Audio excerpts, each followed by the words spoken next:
Charles, what did you think of this evening? Well, I'm watching this and I'm thinking, what did I miss? When was the armistice declared? Because I missed it. This was a throwback to the very early debates when there were tons of people on the stage, very substantive, and essentially it was, you got arguments, you got position papers, you got parts of stump speeches, but the kind of thing that have been needed to slow down the Trump train simply didn't happen tonight. It looked as if they all took the same advice, perhaps the pressure of the media, perhaps when Marco Rubio spoke with you, Megyn, yesterday, when he said he regretted having taken his attacks a little bit too far. They thought it was hurting them. It wasn't necessarily hurting Trump. I think the only hope for these candidates, starting from about a couple of weeks ago, was to go after Trump himself, to go after the weak elements in his past. They tried that in the last two debates and decided it wasn't working. So we got a lot of words, we got a lot of, substantive to some extent, but there wasn't anything really new here.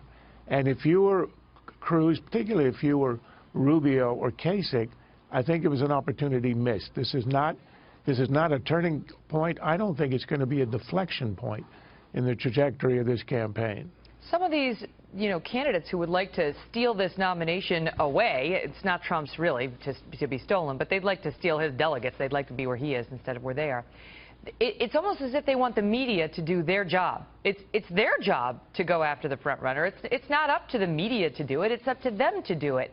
And it's almost as if they're afraid of alienating him or his supporters. And we've seen that, quite frankly, in media circles as well.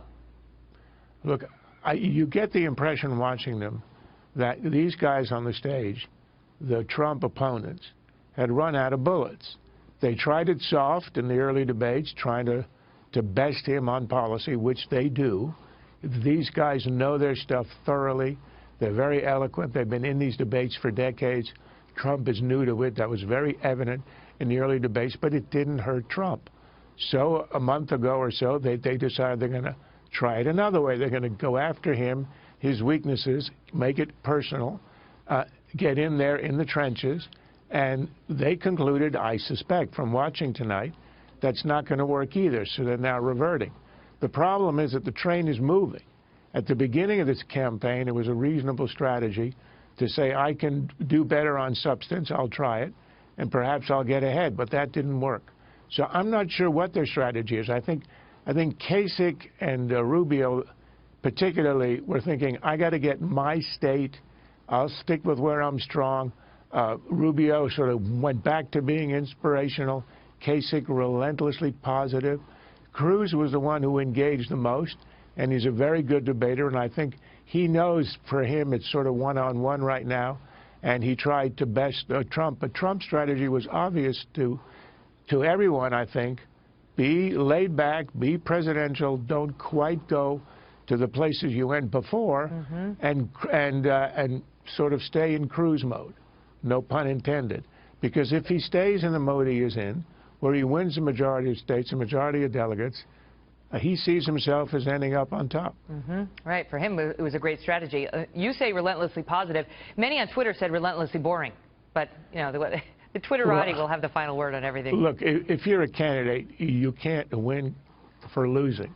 If you go tough and you're entertaining, people say you're being mean and nasty, you're lowering the level. If you go high-minded and with policy, you're boring. There's no way to win. If it's entertainment, that's one thing. But if you want to win, I think you have to go hard, and nobody did. Charles, great to see you. My pleasure.